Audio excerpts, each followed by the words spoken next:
Hello my friends and welcome back to the rabbit hole. In today's video, we are going to be talking about the do's and don'ts of anti-aging. Now as you guys know, there's a ton of videos on this topic, both by other YouTubers and myself. The thing is, a lot of those videos kind of end up being a bit product heavy, which makes sense. There's a lot of products on the market that do help to fight the signs of aging. But what I wanted to do in this video today is instead tell you about simple tips that you could do right now. And apologies in advance for the sound of my voice. I am still fighting this cold. Although I have to say thank you to all the YouTubers who have uploaded videos in spite of your colds, making me feel like we're all in this together. What is up with this nationwide cold? It's a rough one. Let's start with the do's. So number one, and a lot of you can guess where I'm going with this, wear SPF. You know, I thought about not including this just because it feels like it's too common sense, but I've been recently surprised by how many people still aren't wearing SPF. It does not matter how easily you tan. It doesn't matter how deep your skin tone is. You should always be protecting yourself from the sun, always. Now, I don't care which sunscreen you use. I don't care if it's drugstore. I don't care if it's high-end. I don't care what SPF number it's at, although I do want to comment on that. I'd recommend at least an SPF of 15 if you're indoors all day, and that's a very bare minimum. And I've been looking into how SPF stacks, and what I've come to conclude is we don't really know, but it's probably best to assume that the highest level of SPF you've applied to your skin is what you get. So if you're using an SPF of 30 combined with an SPF of 45, you do not have an SPF of 75 on your skin. You have an SPF of 45 max. My number two do, and this one surprises me as well because I gotta throw some nutrition into this video. But I think it's important, and that's why I'm putting it here. And I think that sometimes this gets neglected when we're talking about skincare, how important it is what we put inside of our bodies. So of course I've said this many, many times. Drink water, drink lots of water, drink enough water. We are terrible about this. I really do want to emphasize this in this video because I keep seeing people say, I'm 22 and I have fine lines. Do I need Botox? No, you are probably dehydrated. Your skin will show you signs of dehydration, and that's one of them. So again, if you're very young, it's not Botox that you need, it's water. Adding to that, eat some healthy fats. These low-fat diets, we've known for decades in the nutrition field that they're not optimal for your health. You should be consuming healthy fats. In fact, I'd argue it's better for you to consume a high-fat diet than a high-carb diet. I'd balance it more. Eating fats don't make you fat, and they don't make your skin oily. All they do is give you all the nutrients that you need. Number three is to educate yourself on skincare. Understand your own skin, and then understand what ingredients work with it. This will help you to avoid irritants that are bothering your skin and making things worse, and it will help you to find which specific ingredients make things better.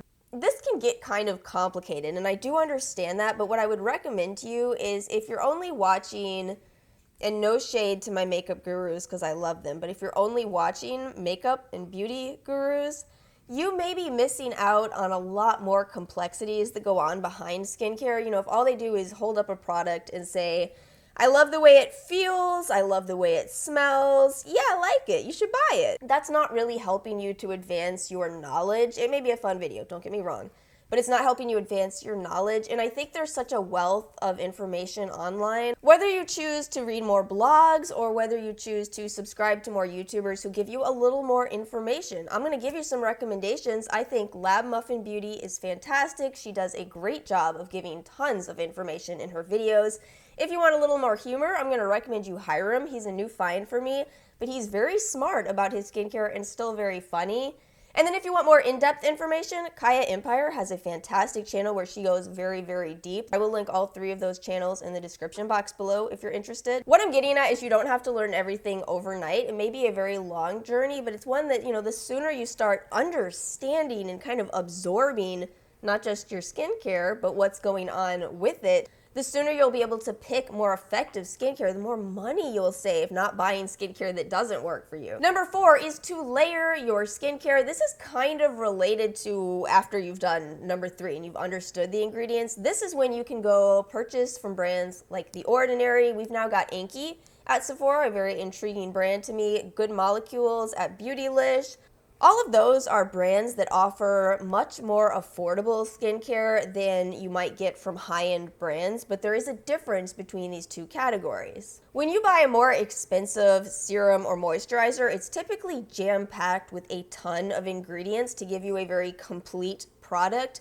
On the other hand, if you buy from those cheaper brands, what you get are kind of isolated ingredients. And what's on you to do is to figure out, what isolated ingredients do I want to use in my routine, and then start layering them. This also means kind of understanding how to layer, the process of going from thinnest ingredients to thickest in texture, wrapping everything up with an oil on top. What you'll end up doing with this is really sculpting the perfect skincare routine for you. And just to emphasize this again, it's going to vary for everybody. Number 5 is how to apply that skincare. I don't see this talked about too often, so I do want to mention it today. When I apply my skincare, I wash my hands first, and I do apply my skincare with my fingers. I see no reason not to. So what I do with every single product in my routine is I kind of start from the top and work my way down. I'll apply it on my forehead, kind of tapping motion all over my face, work it all into my neck and then to my décolleté, which is a very neglected area, but also an area where you see the signs of aging. Then, when I'm done, whatever is left on my hands, I rub all over my hands, and if I have some left, I rub it on my elbows. Those are more spots on your body that show signs of aging. So why wash your hands in between steps? Put that skincare where you can. And then my final do is consistency. You have to be consistent with skincare. You cannot get impatient because a lot of ingredients in skincare do not deliver results overnight. These are the kind of products where sometimes you won't see results for 6 months, maybe even longer, but it doesn't mean the products aren't working. It just means that there's a lot to happen and you have to wait for it. So during this phase, don't give up. Don't say, I'm quitting skincare. No, be consistent and eventually you will see the results. Let's chat about some don'ts next. Number 1 on my list, please, for the love of all that is holy or unholy or whatever you believe in, do not stop smiling. Do not try to change the way that you laugh. Do not try to resist smiling in fear that you might end up with, oh my gosh, fine lines from smiling.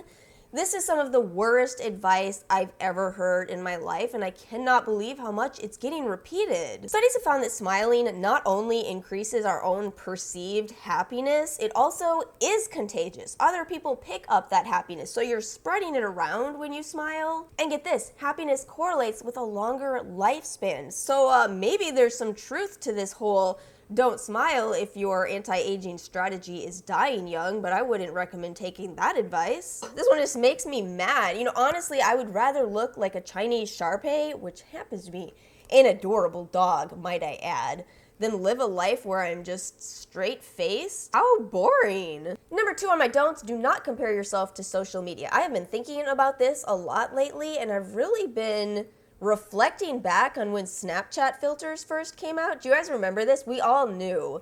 We knew that Snapchat filters were not reality, but I feel like something has happened and we've kind of lost sight of that. Maybe it's just because without seeing the bunny ears and the puppy ears, we can't actually distinguish, oh, that's not real. But what you see on Instagram is not real. I can't wait till more studies come out investigating the toxicity or the potential for toxicity of social media, because I think it's pretty drastic. I really do. Absolutely do not spend all of your time on Instagram feeling like you are a hideous person. Don't do that, because you're not. You're beautiful. Go outside in nature. Enjoy your day. Look at real people. Real people have expressions. Real people have texture on their skin. Real people have pores. My number 3 don't is do not think that expensive is always better. I really want to address this because, if I'm being honest with you guys, I do buy some luxury products and I do enjoy them, but I don't ever want you to feel like if you are unable to afford those, you should either feel really miserable because you're never going to get as good of results, not true, nor should you put yourself in debt trying to buy really expensive products, because there's always an option at the drugstore or, again, The Ordinary, Inky, all those brands, where you can replicate the same exact result. A lot of the appeal of a high-end luxury product is the way that it looks, and people are absolutely allowed to enjoy that. I just personally worry that, there could be people believing, I'm never going to have as good of results. Please do not ever think that. It's simply not true. My final don't for you guys is please don't panic. We live in a world of a lot of fear around the idea of aging, and there's nothing to be afraid of with aging. You know how for everything in life there's a pro and a con? For me, my little pathetic eyebrows they're kind of a bit of a con, but if I'm honest with you, I also don't have much hair on the rest of my body, so that's a bit of a pro. Do you know how little I shave? You don't want to know. And I think aging is like that as well. You know, maybe you do end up getting some expression lines. Maybe you get deep wrinkles down the road, but you also gain experience, you gain knowledge, you gain wisdom. And these are the kind of things that you can't put a price tag on. If I'm being honest with you, I get really frustrated with, how obviously we're a consumerist-oriented society, and that's fine. I mean, we're doing better than other societies have done that we're not this, so that's good. But as a result of it, we kind of end up pushing the need to continue purchasing things, and sometimes this extends to, creams. It extends to surgeries, all of which are fine if that's something that you personally want to do. But it doesn't negate in any way how valuable the other components of aging are. And that's why in other societies, if you look back historically, elders were valued to a much higher level than they are in this current society, but it all ties back into the type of world we live in. Really and truly, you are supposed to enjoy your life. That's why you're here. It's only a ride. So I hope you guys did enjoy this video and found it helpful and balanced. Please feel free to leave your comments in the comment section below. Thank you guys so much for watching. Please make sure to subscribe, and I'll see you all next time.